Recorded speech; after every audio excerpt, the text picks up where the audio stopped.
तो दोस्तों आज हम सिंधु सभ्यता की सामाजिक, आर्थिक, धार्मिक और मनोरंजन के बारे में पढ़ेंगे। तो पहले देखते हैं सामाजिक स्थिति। और सामाजिक स्थिति में विद्वान लोग मानते हैं कि यह 4 वर्गों पुरोहित, जिसमें शिक्षित वर्ग वैद्य ब्राह्मण आते थे, शासक वर्ग जो समाज पर शासन करते थे, जिनका कार्य था व्यवस्था बनाए रखना, शिल्पकार दस्तकार जो शिल्प के काम करते थे, जो बुनकर रहते थे वो लोग, और कृषक और श्रमकार चौथे वर्ग में। और देखते हैं सामाजिक स्थिति के अंतर्गत ही रसोई में हड्डियों का अवशेष पाए गए हैं। अतः पता चलता है कि शाकाहारी और मांसाहारी दोनों प्रवृत्ति के लोग रहते थे। जौ और गेहूं के फसल प्रमुख थी, और बरना वाली जो जगह है यहाँ से उन्नत किस्म के जौ भी प्राप्त हुए हैं। कपास की खेती होती थी।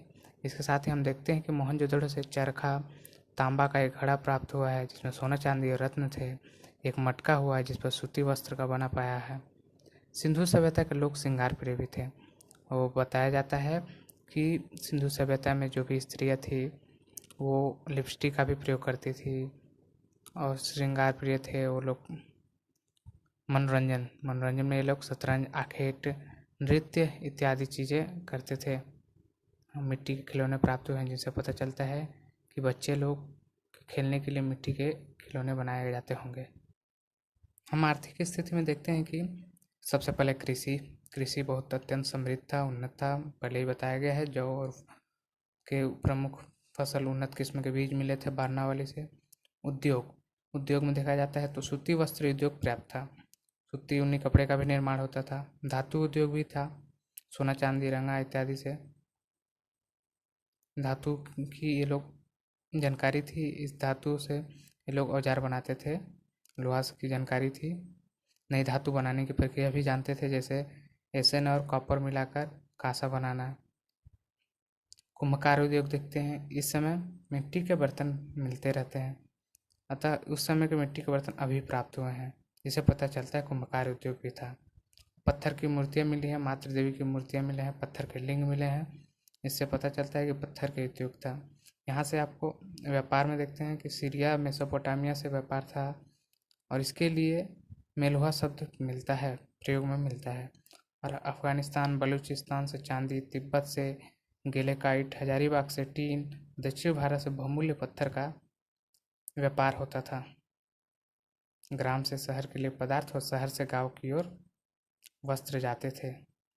और मुद्रा के 16 के गुणक होते थे मुद्रा, यह ध्यान देने योग्य बात है। अब आगे देखते हैं धार्मिक स्थिति के बारे में। तो दोस्तों धार्मिक स्थिति के बारे में पता चलता है कि प्रकृति पूजा थी, वृक्ष पूजा थी, पशु पूजा थी इत्यादि थे। यहाँ पर माता देवी की बड़ी संख्या में पूजा होती थी। मोहनजोदड़ो से सील मिला है जिस पर योगी की मूर्ति प्राप्त हुई है, जिसके 3 सिर थे, 2 सिंह, और दाहिने ओर शेर, हाथी, बाएं ओर केकड़ा, जिसे जॉन मार्शल, जिनके नेतृत्व में हड़प्पा की खुदाई हुई थी, उन्होंने पशुपतिनाथ, उनको पशुपति कहा। लिंग व योनि पूजा भी थी उस समय, अर्थात शिव पूजा के संकेत प्राप्त होते हैं। लिंग पूजा का सीधा तात्पर्य शिव पूजा से होता है। आगे देखते हैं वृक्ष पूजा में पीपल, वट, नीम इत्यादि की पूजा हो जाती है, जो आज भी लोग करते हैं हमारे गाँव में। पशु पूजा में हम बुल, एक सिंग वाले माइथोलॉजिकल एनिमल की पूजा होती थी, जो काल्पनिक थे। नदी पूजा भी होती थी, जो आज भी होती है हमारे संस्कृति में। और हड़प्पा से मृत्यु उपरांत दफनाने का अवशेष प्राप्त हुआ, अर्थात हमें पता चलता है कि मृत्यु उपरांत कर्मकांड थे, वो लोग दफनाते थे। अब पतन के कारण देखते हैं। हड़प्पा सभ्यता के पतन के अनेक कारण है। कई लोग बोलते हैं बाढ़ आया, कई लोग बोलते हैं अचानक जल प्लावन के कारण, कई लोग बोलते हैं भूकंप की तीव्रता, कई लोग बोलते हैं जैसे कि जंगल थे तो जंगल को काट कर इन्होंने अपना विकास किया, तो जंगलों के ख़त्म होने के बाद वह रेगिस्तान बन गया, इस कारण से उनका विनाश हुआ। लेकिन अत्यधिक माना गया है कि सिंधु नदी के किनारे था, अर्थात बाढ़ के कारण इस सभ्यता का विनाश हुआ। तो हमने देखा सिंधु सभ्यता के स्रोत के बारे में, उसके बाद हमने सिंधु सभ्यता के बारे में देखा कुछ स्थितियाँ, और सिंधु सभ्यता की धार्मिक स्थिति, आर्थिक स्थिति, सामाजिक स्थिति, व्यापार देखे हमने। तो सिंधु सभ्यता में इतना ही है। धन्यवाद।